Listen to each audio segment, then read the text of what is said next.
Olá, queridos irmãos, é um prazer estarmos aqui juntos novamente, né, para darmos continuidade aos estudos do livro Ave Cristo, que é o terceiro livro da série de Emmanuel, dos romances que contam a história do cristianismo primitivo.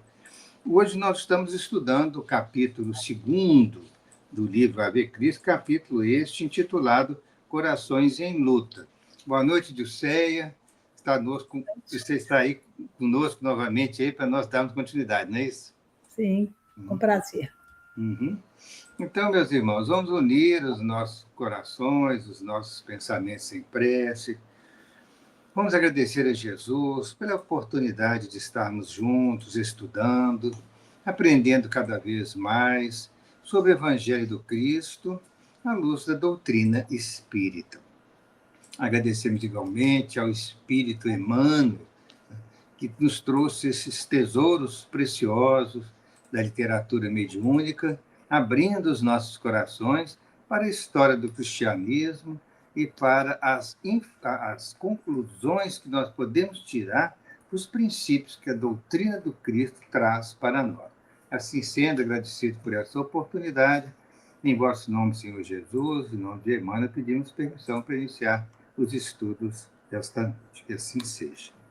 Então, meus irmãos, nessa continuidade do estudo do capítulo 2, Dilcei abordou no estudo passado que eles estavam em comunidade cristã, em assembleia, recordando com saudade, até mesmo com muita tristeza, o sofrimento que os cristãos foram a perseguição terrível que foi movida contra os cristãos de Lyon, né? O Lugdunum, que foi o nome latino da época, o nome romano, da cidade, hoje no centro da França, e houve uma perseguição terrível, muitos foram mortos, torturados, e eles estavam ali, né, fraternalmente reunidos, relembrando com os corações envolvidos em profundo sentimento todos aqueles acontecimentos, né, do heroísmo desses cristãos do movimento inicial do cristianismo na Gália. Então, eles estavam lá nessa assembleia que Emmanuel continua dizendo, né? A assembleia escutava, embevecida com as referências, mas por que o pregador teria trabalho intensivo na noite próxima, Lisipo mandou servir algumas tigelas de leite e fatias de pão fresco e a conversação foi encerrada. De espírito edificado pelas narrativas do velho gaulês, Quinto Varro, tornou à casa. Regressava mais cedo e um só pensamento lhe absorvia agora a mente: apaziguar a alma inquieta da companheira, propiciando-lhe calma e alegria com a reafirmação da sua ternura e devotamento. Porque antes dele sair para essa assembleia cristã, ele tivera, né, não é bem uma discussão, mas algum desentendimento com a esposa, porque ela criticara severamente a atitude dele de se interessar pelo cristianismo.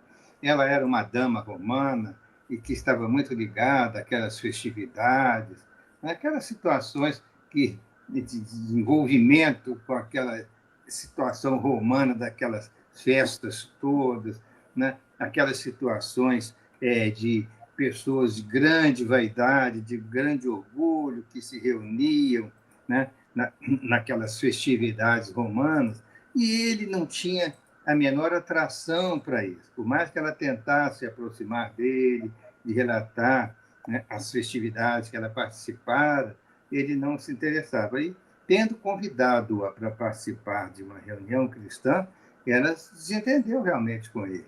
Ela teve uma discussão um pouco forte, né, criticando profundamente a atitude dele, que ela não aceitava de forma nenhuma que ele se ligasse ao cristianismo, e muito menos que tentasse educar o seu filhinho no futuro, que era o Tassiano, só tinha 1 ano de idade, no campo do cristianismo.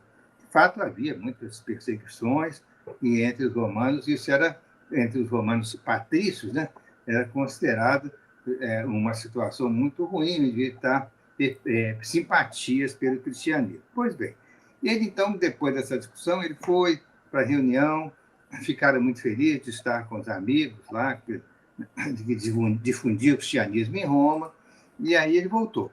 Quando ele voltou interessado em reaproximar-se da esposa, né? Em buscar o carinho dela, etc. Só que quando ele atravessou um pequeno átrio, ele varou a porta semicerrada, mas diante da sua câmara de repouso, estacou intrigado. Ouviu vozes em diálogo aceso. Achava-se Opílio Vetúrio em seu quarto de dormir. Ora, o Opílio Vetúrio era seu patrão, era dono de uma grande frota de navios romanos, de galeras, e ele trabalhava para esse Opílio. Esse Opílio vem a ser primo da sua esposa, Cíntia Júlia, e ele estava ouvindo as vozes lá no quarto dele, tentou compreender a tempestade moral que lhe amarfanhava o íntimo. E não supunha que o homem para quem trabalhava seria capaz de atrair a esposa para semelhante procedimento. O Pílio era primo de Cíntia e sempre fora recebido ali como irmão. Era 10 anos mais velho do que ele, Quinto Varro, e enviuvara desde algum tempo da sua esposa chamada Eliodora. Eliodora, a esposa morta, fora para Cíntia uma segunda mãe. Deixara 2 filhinhos, Helena e Galba, gêmeos infelizes, um casalzinho de gêmeos, cujo nascimento ocasionara o falecimento da genitora e que residiam com o pai, cercados de escravos devotadíssimos, em palacete magnífico, a ilustrar os brasões da família. Ele, Quinto Varro, trabalhava para Vetúrio nas embarcações da frota romana que ele era dono e morava numa vila que ele pertencia a Vetúrio, ou seja, o primo da sua esposa emprestava uma moradia assim bem confortável para eles, né?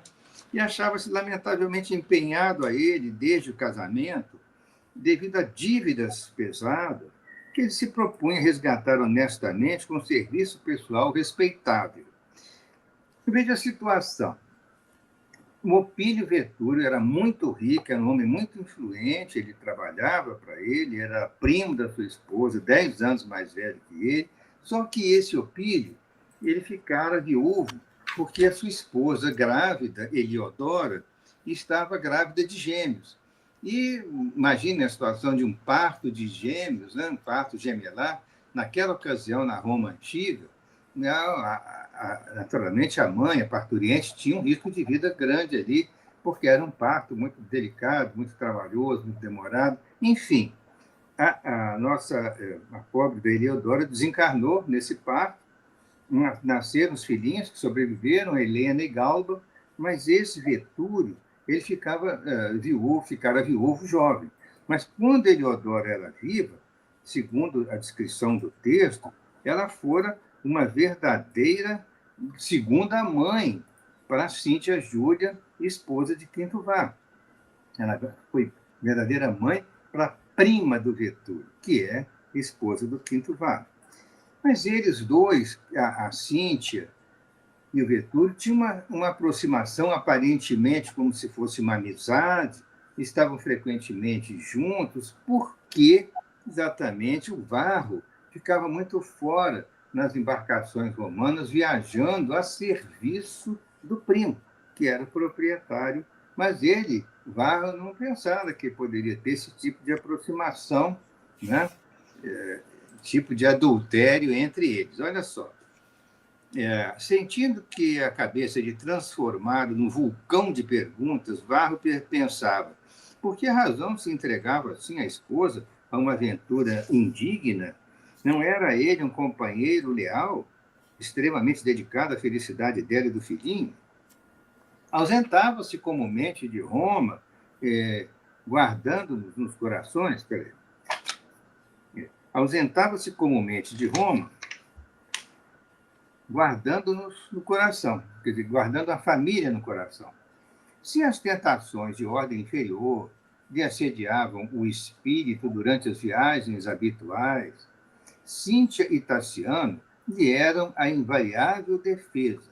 Ele era um homem, o Quinto Varro era um homem correto, né, um homem justo, e que realmente amava a esposa e o filhinho, e mesmo em viagens longas, por mais tentações que lhe aparecessem, se aproximar de alguém, ele resistia a tudo isso porque ele tinha uma ligação sentimental muito profunda com a esposa e com o filho. Então, ele se mantinha inteiramente fiel, né, à família. Ah, e como ceder às sugestões da maldade, quando se acreditava o arrimo único da mulher e do anjinho que lhe povoavam a alma de santificadas aspirações, falando que ele tinha uma conduta correta, pensando sobre isso, né? E por que Vetúrio lhe conspurcava assim o lar, não se sentia na condição de um amigo convertido em devotado servidor? Quer dizer, ele atendia, ele prestava os serviços de alta qualidade, e ele comandava as embarcações, quer dizer, ele era um comandante dos navios, era uma pessoa muito capacitada no trabalho e era um excelente funcionário da companhia. Né? Então, olha, se eu fazia tudo isso, como que ele está fazendo isso comigo? Ele pensando, né? Quantas vezes em portos distantes eu era convidado ao ganho fácil e renunciava a qualquer vantagem econômica de procedência duvidosa, atento às responsabilidades que o ligavam ao primo da sua mulher. Em quantas ocasiões, constrangido pela gratidão, era obrigado a esquecer possibilidades seguras de melhoria da sorte, simplesmente por notar em Opídio não somente o patrono do seu pão material, mas também o companheiro, credor do seu mais amplo reconhecimento. Essas ideias passavam rapidamente, né, como relâmpagos na sua consciência de na hora, porque ele imaginava, não, eu muito fiel à família, eu prestando o melhor de meus serviços para o Opílio, que era o primo da esposa, aí eu não quis aceitar propostas vantajosas comerciais que eu poderia ter me afastado do meu trabalho né, na frota de navios do Opílio e pegar algum outro serviço que fosse até financeiramente mais vantajoso para ele, porque ele era um excelente comandante dos navios, etc. E ele negava porque ele achava que ele tinha responsabilidades para com o primo e as dívidas financeiras que ele tinha com o primo. Então, ele deixou de atender a propostas valiosas, né, propostas de grande valor para ele receber mais, para poder ficar fiel, né, às responsabilidades que ele tinha no entendimento com o primo. Angustiado e abatido, considerava consigo mesmo dentro do aflitivo minuto. Se Cíntia amava o primo, por que desposara a ele, né? Quinto Varro? Se ambos haviam recebido uma bênção do céu com a chegada do filhinho, como repudiar os laços conjugais se Tassiano, né, seu filhinho, era sua melhor esperança de homem de bem? Ele, ele conjecturando tudo isso, passando pela cabeça dele, numa análise ali em que ele estava numa condição de sofrimento interior muito grande, né?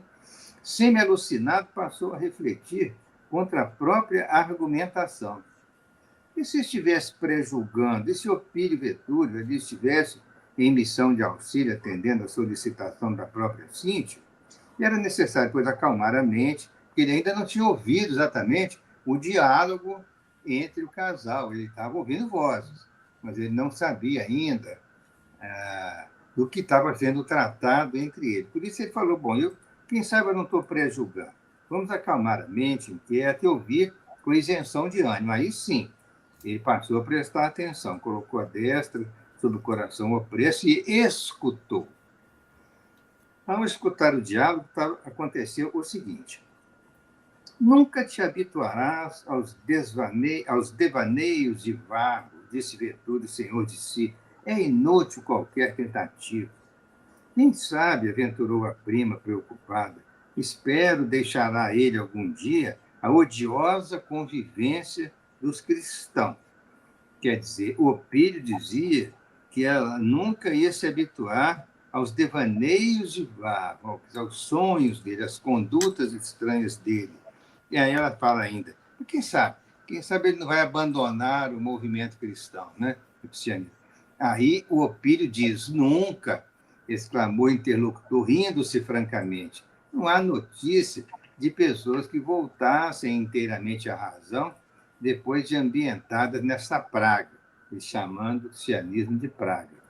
Ainda mesmo quando parecem trair os votos com temor das autoridades à frente de nossos deuses, voltam mais tarde ao encantamento.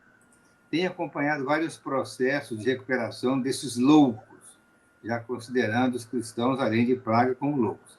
Dir-se-ia sofrerem temível obsessão pelo sofrimento. Pancadas, cordas, feras, cruzes, fogueiras, degolamentos, tudo é pouco para diminuir a volúpia com que se entregam à dor. Olha só que ironia terrível, né? Que hipocrisia, né? Esse Opílio falando, como se os cristãos se entregassem à prisão e ao sofrimento voluntariamente. Não, era o contrário, porque são as autoridades romanas que os perseguem, que os prendem, que os torturam e matam. Então, é uma hipocrisia muito grande falar, é uma falsa acusação tremenda, falar que eles se entregavam ao sofrimento. Não.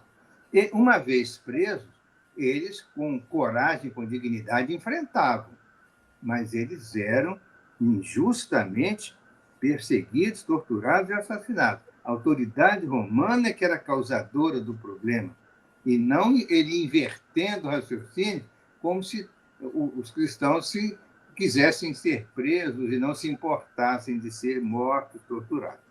Realmente estou farta. Aí Cíntia, Júlia, esposa, fala. Realmente estou farta, suspirou a jovem senhora, baixando o tom de voz. Evidenciando a segurança dos laços afetivos que já lhe prendiam o espírito à dona da casa, quer dizer, a sua prima, né? O Pílio acentuou decidido. Ainda mesmo que Varro alterasse as próprias opiniões, não conseguirias modificar a nossa posição agora, que já está defendendo a união dos dois, né, em adultério. Pertencemos-nos mutuamente. Há 6 meses és minha. E que diferença faz? Ou seja, o próprio Opílio colocando aqui no diálogo, né, e o Quinto Varro tomando conhecimento de que essa traição já existia entre eles há 6 meses. Acaso teu marido disputa a mulher? Acha-se demasiadamente interessado no reino dos anjos. Não admito, sinceramente, esteja à altura de tua expectativa. Então, agora ele começa, de uma forma assim cruel, né, a denegrir a personalidade do marido dela, dizendo que ele era um homem fraco, que ele não se interessava pela mulher, que ele não estava à altura dela, que quem estaria à altura dela seria ele próprio, Opílio. Por Júpiter, diz ele, todos os meus conhecidos que se renderam à mistificação nazarena afastaram-se da vida. Varro falar-te-á do paraíso dos judeus, repleto de patriarcas imundos, em vez de conversar contigo sobre os nossos jogos. E garanto que, se desejares uma excursão alegre, mais que natural no teu gosto feminino, conduzir-te-á, sem dúvida, a algum cemitério isolado, exigindo que te regozijes ao lado de ossos podres. Então, ele estava aqui usando de um diálogo assim que colocava-se o marido dela numa posição muito inferior, né? Como se fosse uma pessoa que não tinha valores, que queria levar a mulher para uma religião de loucos, que queria levá-la não para excursões alegres e programas agradáveis aos romanos, digamos, aos patrícios romanos, mas levá-la a encontros em cemitérios. Ele criava uma situação de confundir totalmente o pensamento de Cíntia, trazendo Cíntia para a proximidade sentimental dele, é claro. Uma gargalhada irônica fechou-lhe a frase, mas, notando provavelmente algum gesto inesperado na prima, prosseguiu. Além disso, precisas considerar que o teu marido não passa de meu cliente. Cliente aqui no sentido, como tem uma nota aqui de pé de página, que é uma pessoa pobre entre os antigos romanos que se valia dos favores de um amigo rico. Então, quando ele, ao dizer para a esposa do Quinto Varro que ele, Quinto, era cliente dele, ele estava dizendo que ele era um indivíduo submisso a ele, né? Que recebia os favores dele por ser ele um amigo mais rico e que então propiciava ao casal essa vida. Como quem diz assim, ó, ele é pobre, ele não vai ter nenhuma condição de te dar uma vida melhor. Isso na outra forma de agredir, né, o Quinto Var. Tem tudo e não tem nada. Mas, por Serapis, não lhe vejo qualidades para cercá-lo de favor. Sabes que te amo, Cíntia. Agora ele passa a confessar para ela uma paixão. Sabes que te amo, Cíntia. Não ignoras que te queria em silêncio desde o primeiro instante em que te reconheci jovem e formosa. Nunca teria preferido Eliodora se os serviços de César não me tivessem mantido na Acaia, quer dizer, na região da Grécia, por tanto tempo. Quando te encontrei, enamorada de Varro, senti uma tormenta no coração. Fiz tudo por tua felicidade. Inclinei as simpatias de minha mulher em teu favor. Cerquei-te de mimos.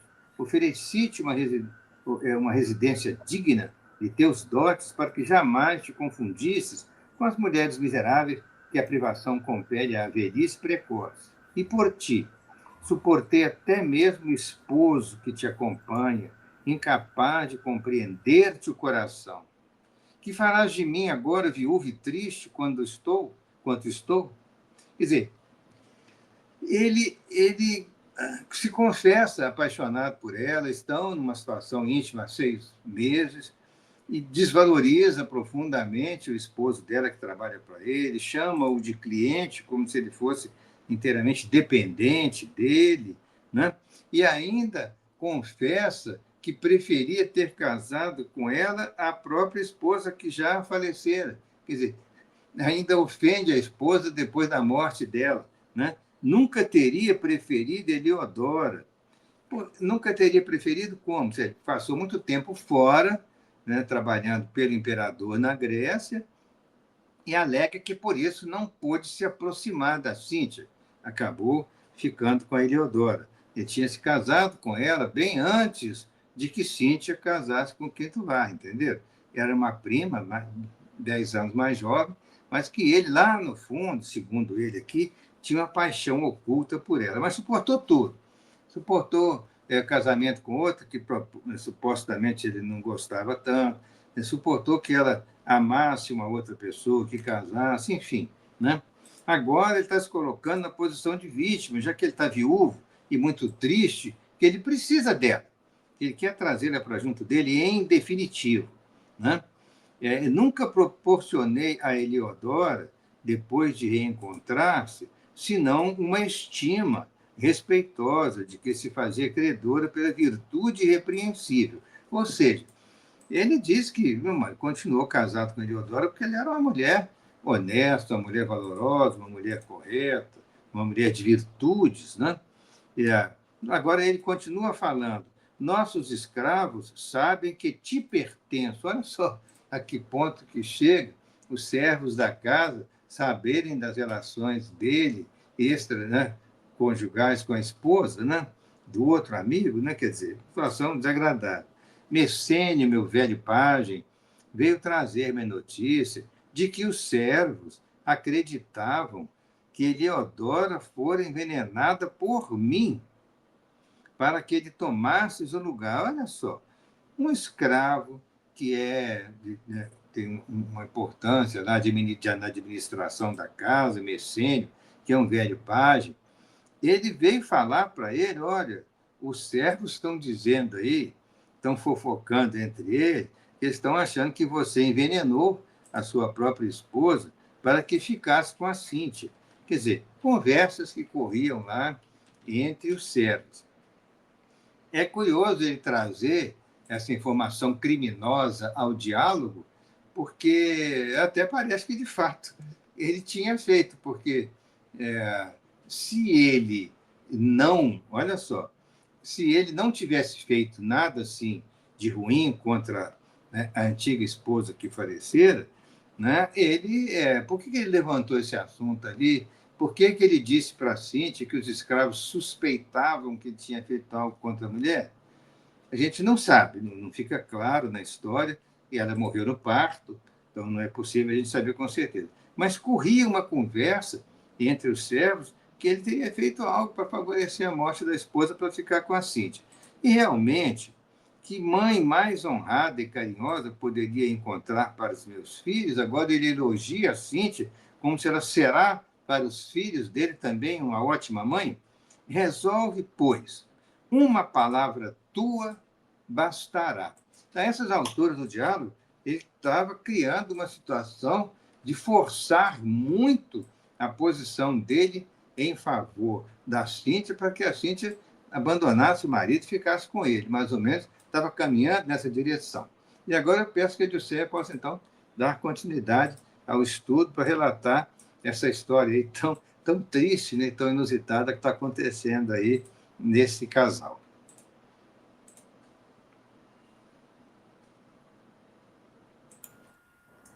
Então, nós vamos vamos ter algumas reflexões sobre o assunto. A primeira delas que eu queria fazer é sobre a indissolubilidade do casamento, que está lá no Evangelho segundo o Espiritismo, no capítulo 22, no item 1, quando os fariseus perguntam a Jesus, um homem pode despedir sua mulher por qualquer motivo?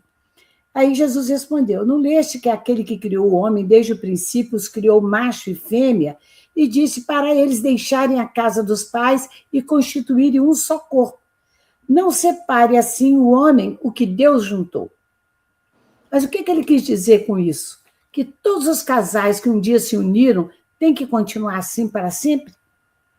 Então, Kardec vem dizer que imutável aí no caso é só o que vem de Deus, só a união abençoada por Deus, que nem todas são assim. Tudo que é obra dos homens, ele diz, está sujeito a mudança.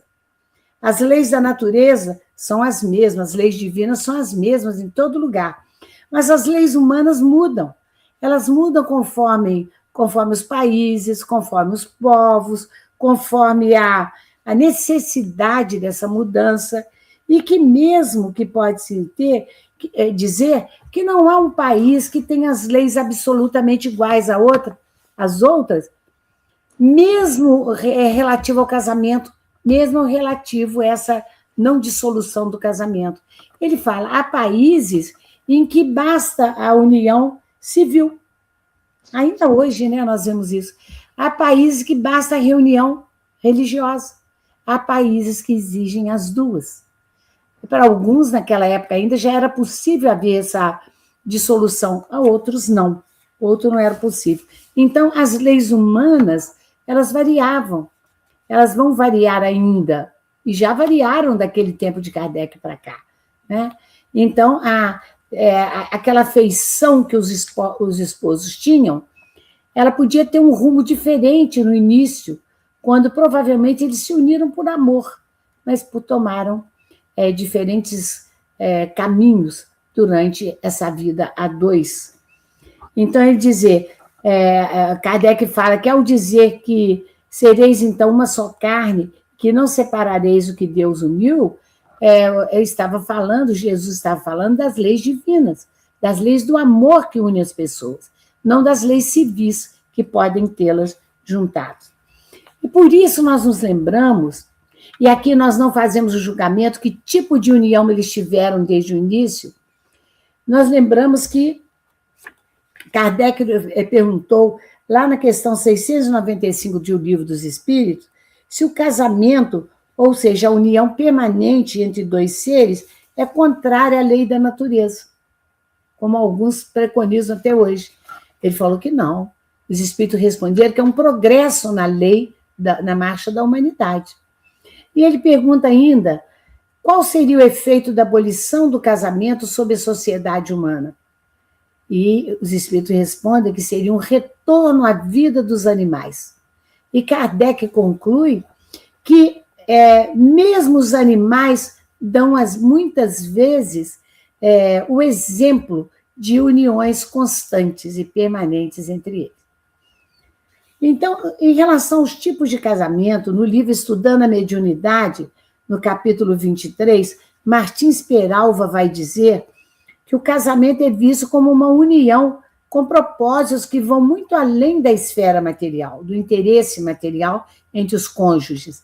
É um instrumento de evolução espiritual.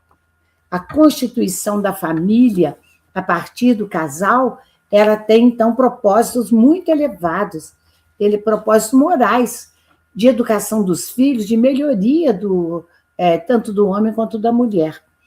Embora, então, não haja rituais, não haja cerimônias específicas, a doutrina espírita, ela oferece uma compreensão sobre os diversos tipos de uniões matrimoniais que se fazem. Por exemplo, ele fala primeiro do tipo dos casamentos acidentais, que são aqueles que envolvem almas menos evoluídas, que se unem momentaneamente por uma atração física, por uma atração, vamos dizer, até mesmo material de dinheiro que uma possa ter em relação à outra, ou de fuga de problema. Por exemplo, a moça que sai de casa para se unir ao indivíduo simplesmente porque ela não tem dentro da casa o pai ou a mãe que dê um total acompanhamento da sua vida, etc. Isso leva a um desajuste muito grande, às vezes em pouco tempo, esse casamento acidental. O segundo tipo seriam casamentos provacionais, em que os cônjuges têm débitos um com o outro de outras vidas. E essa união é para um aprendizado, para um resgate desses débitos uns para com o outro.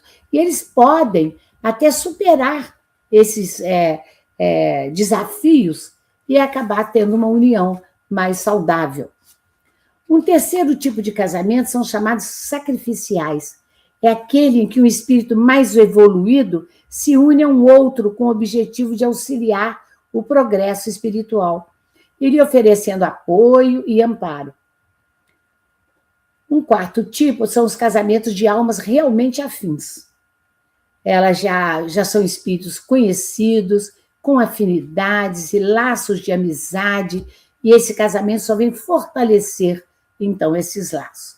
E eles podem evoluir mais ainda em conjunto, unidos numa família.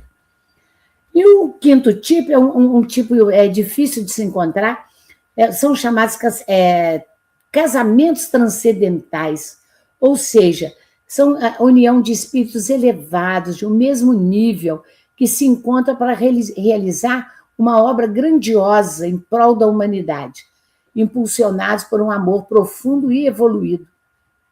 Um exemplo que se vê na literatura seria, então, de Amélie e Kardec, que eles seriam um exemplo desse tipo de união.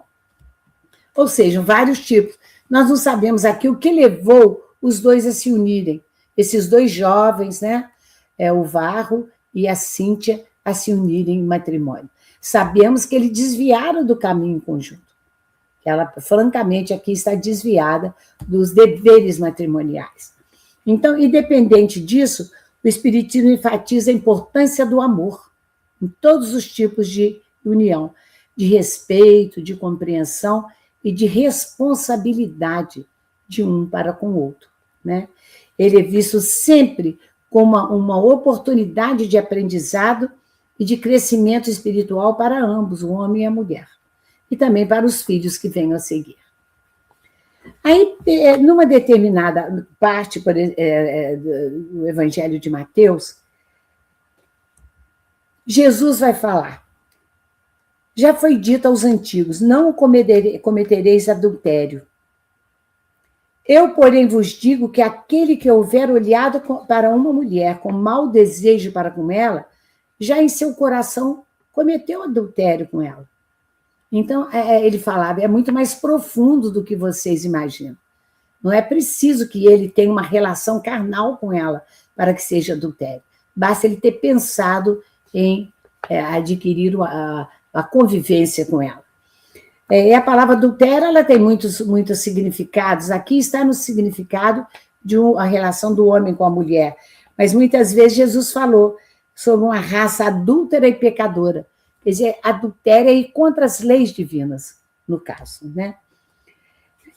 A verdadeira pureza, então, no que ele diz, não está só nos atos, que aquele que pensa no mal, Jesus fala, já está cometendo o pecado, porque o pensamento no mal já é um sinal de impureza. Então, ele, o Vetúrio, havia pensado muito tempo em ter a mulher do amigo, né, a sua prima, e ele já estava, então, numa situação de ir contra as leis divinas. Ainda mais quando ele diz que 6 meses já se passaram e eles estando carnalmente juntos. Mas, por outro lado, no capítulo 10º do Evangelho segundo o Espiritismo, Jesus vai dizer, não julgueis para não serdes julgados. E atire a primeira pedra aquele que estiver sem pecado. Então, por isso é uma situação tão difícil de decidir aqui. E nós vamos ver que Varro vai ficar numa dúvida atroz. Qual será o seu comportamento frente ao fato dele ter visto a mulher numa situação amorosa com o seu primo, a quem ele prezava e achava que o outro prezava também. Então, nós nos lembramos do caso da mulher adúltera, que foi trazida pelos escribas e fariseus, colocada no meio do povo, numa praça, e que perguntaram ao Jesus, essa mulher acaba de ser surpreendida em adultério. Qual é a sua opinião? A lei de Moisés fala que ela seja lapidada, ou seja, apedrejada até a morte. O que você pensa disso? Tentando pegar Jesus numa situação que ele não tinha saída. Ele ia mandar apedrejar a mulher para seguir a antiga lei, ou ele iria salvá-la daquela situação indo contra a lei de Moisés? Aí o que ele fez? Ele abaixou-se, começou com o dedo a escrever no chão, alguma coisa que nunca saberemos o que é. Alguns falam que seria alguns tipos de pecado que aquele povo teria, mas não saberemos. E ele vira e fala, ele continuou escrevendo, eles voltaram a interrogá-lo, ele levantou-se e falou, aquele que dentre vós estivesse em pecado, atire a primeira pedra. E o que eles fizeram, a começar dos mais velhos, eles foram embora. Todos saíram. E nenhuma falou mais nada condenando aquela adúltera. E ele ficou a sós com a mulher. E perguntou a ela, onde estão os que te acusavam? Ninguém te condenou? E ela falou, não, Senhor. E falou, então, eu também não te condenarei. Vai-te e não tornes a pecar. Então, ele deu a ela o quê? A oportunidade dela sair daquela situação de adultério, sem que ele a condenasse, sem que ele não a fizesse reconhecer que ela errou, que ela tinha errado, não é? Então, ele pode ter feito essa censura, mas ele não a julgou, o julgamento caberia a ela, e ela realmente julgou aqui o que ela própria havia feito. No futuro, ela passou a acompanhar Jesus e depois ela foi trabalhar numa casa que aceitava aqueles leprosos, aqueles doentes do corpo e da alma, e um dia ela recebeu mesmo até o marido, que ela não sabia que era o seu marido, e recebeu nessa casa e tratou dele. Esse é o caso da adúltera. Mas aqui a gente não sabe como é que as coisas vão trabalhar, né? Vão ser trabalhadas. Mas a doutrina espírita aborda esse tema de separação, reconhecendo que em alguns casos ele é a solução. Ele é a solução para um quadro de infelicidade enorme. Mas que sempre a doutrina incentiva o diálogo, a busca por soluções e manutenção de uma relação saudável para os filhos, se já tiver filho. Então, essa é uma posição da doutrina espírita. Vamos ver como as coisas vão ocorrer. Mas Cíntia prosseguiu indagando. E meu esposo? Ela disse que é inexprimível temor na voz. Houve um silêncio expressivo dentro do qual Vetúrio parecia meditar, intencionalmente, expressando-se logo após. Eu pretendo oferecer ao teu esposo a quitação de todos os débitos, Como vimos, então, Varro tinha muitas dívidas para com Vetúrio. Ele falou que isso talvez fosse uma solução. Eu ofereço a ele a quitação dos débitos. Além disso, eu posso ampará-lo em outros setores da vida imperial. A distância de nós, quer dizer, mandando para longe, ele conseguiria dar expansão aos próprios ideais, porque eu temo por ele, porque as autoridades não perdoam. Então, ele alertava ela, as autoridades não perdoam aqueles que estão do lado do Cristo. Ele pode acabar ser pego aí e ser levado para o circo ou sofrer uma penalidade muito grande. Ele arquitetava o futuro, já dando como certa a separação dos esposos, né? Daqueles cuja intimidade desfrutamos, vários têm sido presos, ele disse, castigados ou mortos. Aulo Macrino e 2 filhos foram encarcerados. Cláudia Sextina, por todos os títulos venerável, apareceu assassinada em sua chácara. Sofrônio Calvo teve os bens confiscados e foi apedrejado no fórum. Teu marido poderia dar vazão aos sentimentos dele onde quisesse, menos aqui. Quer dizer, mostrando-se bonzinho, para que ele afastasse o esposo, para que ele não fosse submetido a um processo qualquer e fosse martirizado ali.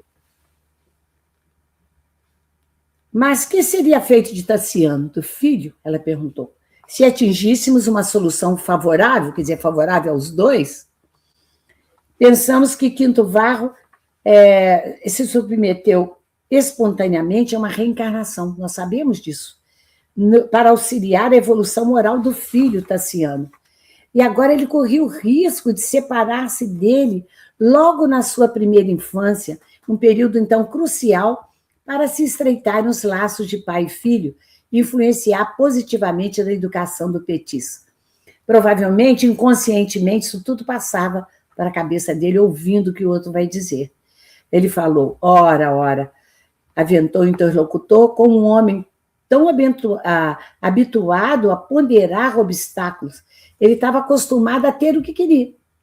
Então ele falou, meus filhinhos estão na idade do teu. Cresceria ao lado de Helena e de Galba, na melhor ambientação. Não podemos esquecer, igualmente, que a minha herdade em Lyon, ou Lyon, né, em francês, necessita de alguém. E já estava arrumando, digamos, a cama para todos, no mau sentido. Alésio e Pontimiana, meus administradores, sempre reclamam a presença de pelo menos um dos nossos familiares, lá junto a eles, né? Dentro de alguns anos, o pequenino Tassiano poderia transferir-se para a Gália e assumir em nossa propriedade a posição que lhe compete. Viria a Roma tanto quanto desejasse e desenvolveria a personalidade em ambiente diverso, sem qualquer ligação com a influência paterna. Ele dizendo isso a ela, ele estava falando que estava preparando o futuro do filho e que ele não teria influência do cristianismo na vida dele. É tudo que ela queria. Ela não queria ele criado nesse ambiente. Então, ele ia dando a ela todos os argumentos para que eles ficassem juntos. Então, Opílio Vetúrio é um homem sem moral, useiro de façanhas imorais, já tinha pensado em tudo que lhe interessava, ou seja, em si mesmo, porque isso tudo é o que ele achava que era a sua felicidade, a qualquer custo. Nesse ponto de conversação, Varro não mais suportou. Já tinha ouvido muito mais do que ele merecia. Ele, sentindo que um vulcão de angústia lhe rebentava no peito, arrastou-se pelo corredor próximo, em busca do aposento onde o filhinho repousava junto de Cirila, que era uma jovem escrava de que Cíntia se fazia acompanhar e que eu cuidava do garoto, era uma babá. Ajoelhou-se ante o berço adornado e, ouvindo a abafada respiração do menino, ele deu campo largo às próprias emoções. Como um homem que se visse arremessado a fundo do abismo, de um momento para o outro, sem encontrar de pronto qualquer base firme para suster-se, ele não conseguiu por alguns minutos conciliar os próprios pensamentos. E ele recorreu à prece. no que fez muito bem, né? A fim de apaziguar-se. E então ele passou a refletir. E nós pensamos que em qualquer momento, sobretudo nesses momentos de desespero, a prece é o melhor remédio. E em qualquer situação ela seria.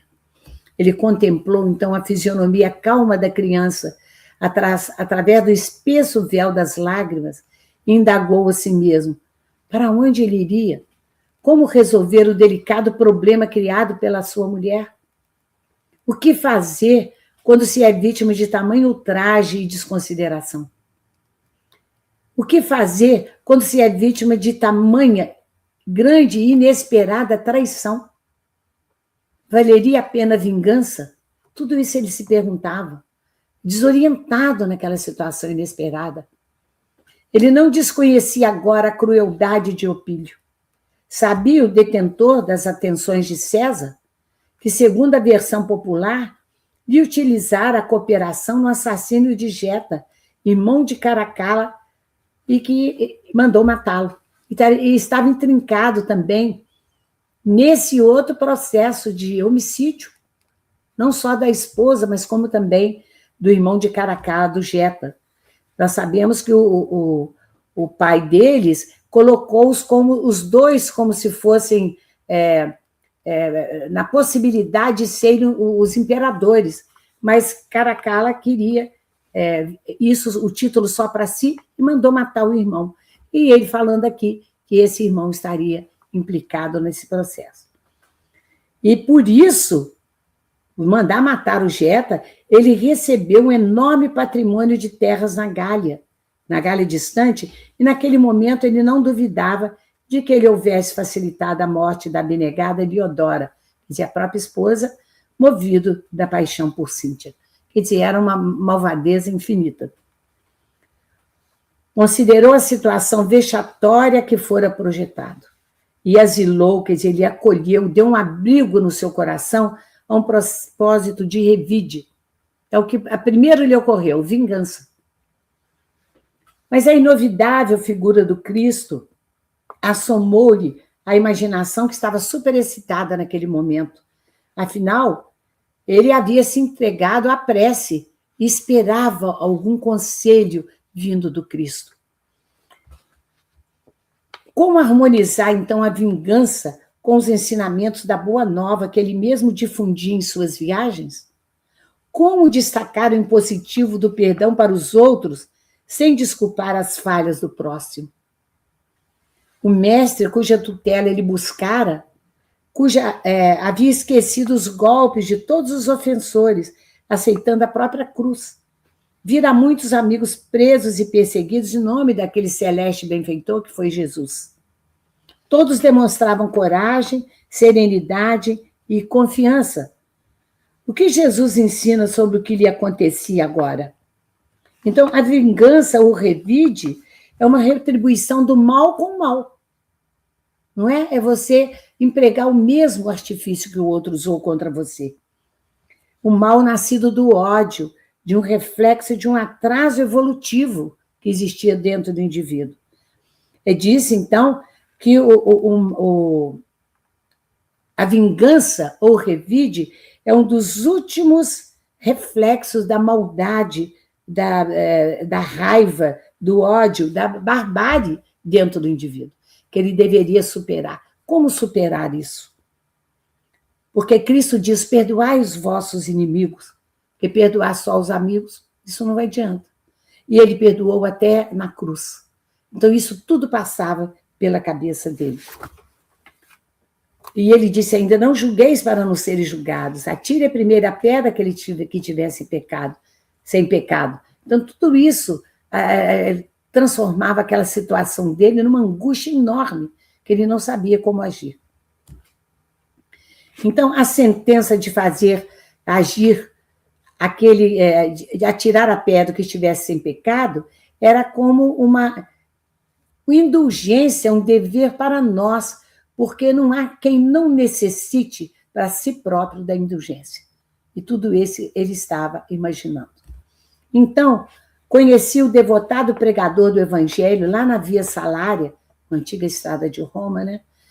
Ostílio Fúlvio, que teve os 2 filhinhos trucidados sob as patas de 2 cavalos, conduzidos intencionalmente sobre eles por um tribuno embriagado.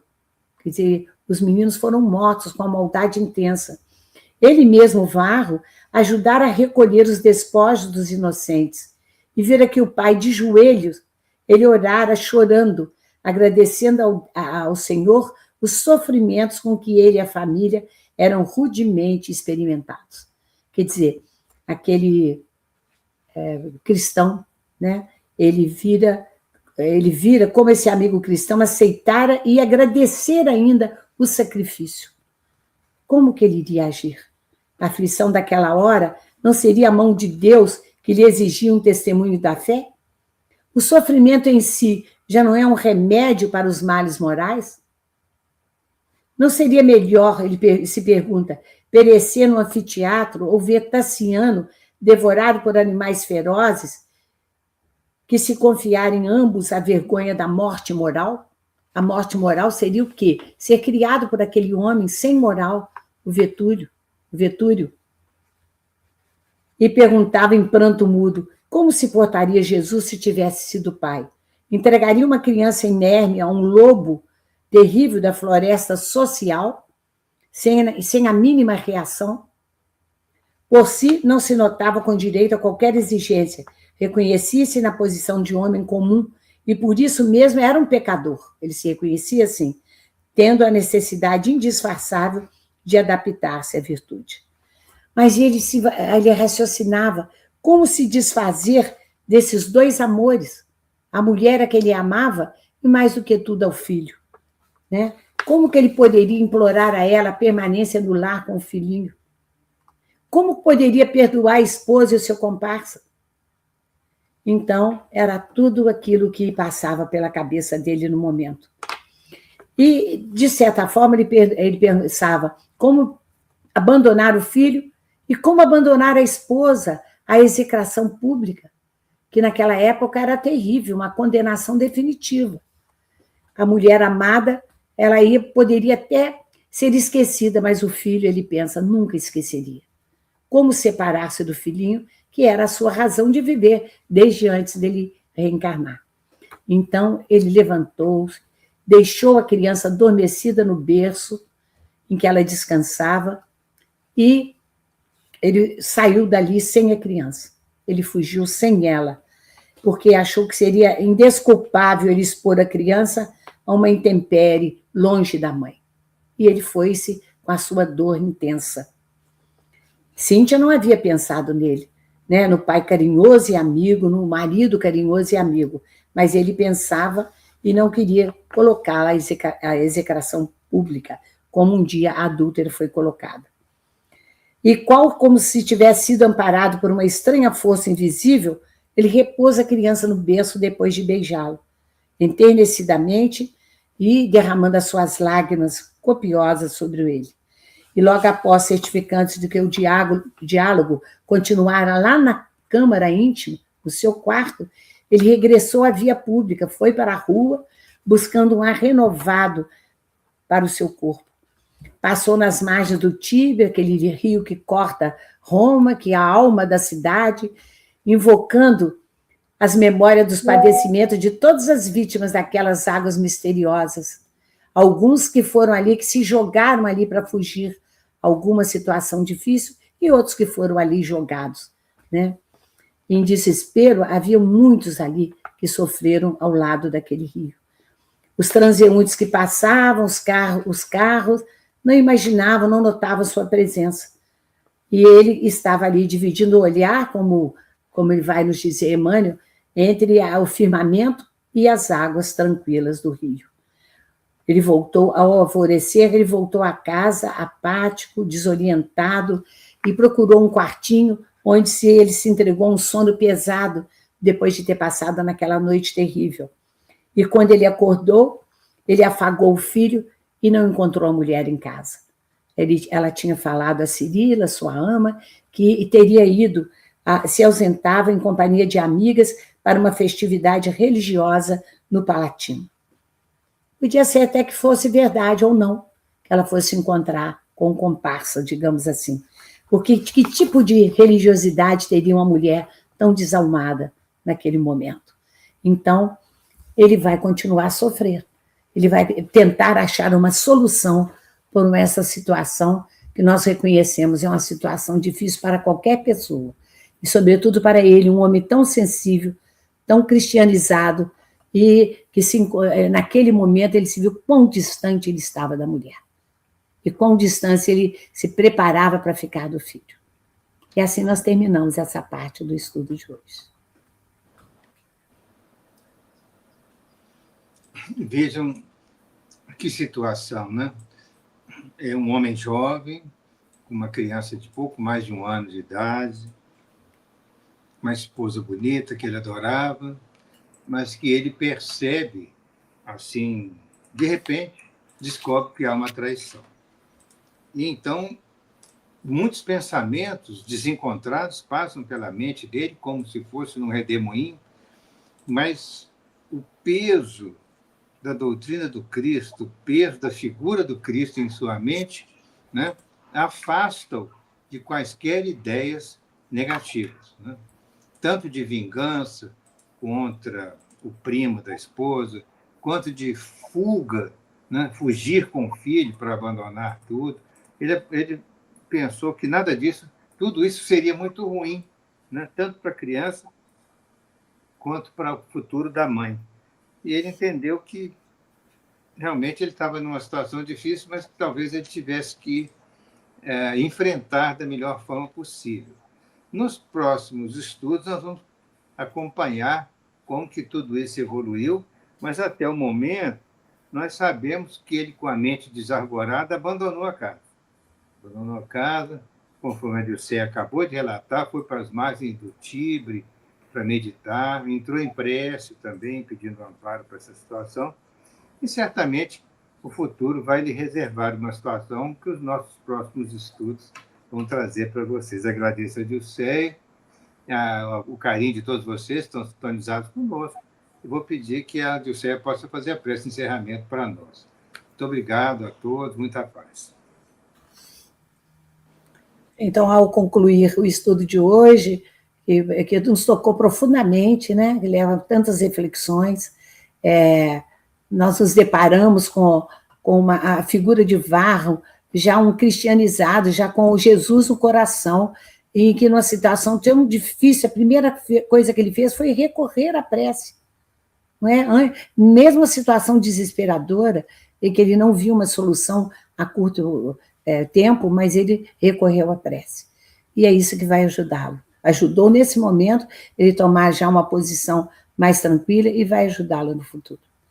Então, nós queremos, ao encerrar esse estudo, agradecer a Jesus, nosso mestre, amigo, irmão maior, a Emmanuel também, por nos trazer esses casos tão passíveis de reflexões tão profundas, que venham eles nos aumentar a fé, a esperança de dias melhores, nos dar coragem para vencermos os obstáculos dessa vida, para vencermos as horas de desespero, de tantas dificuldades, que nós possamos, nesse momento, orar e pedir a ajuda do alto, para que nós possamos encontrar uma solução, o melhor caminho para nos aliviarmos das nossas dores, sem ferir o próximo, tendo sempre em mente que Jesus pediu que nós perdoássemos aqueles que nos feriram.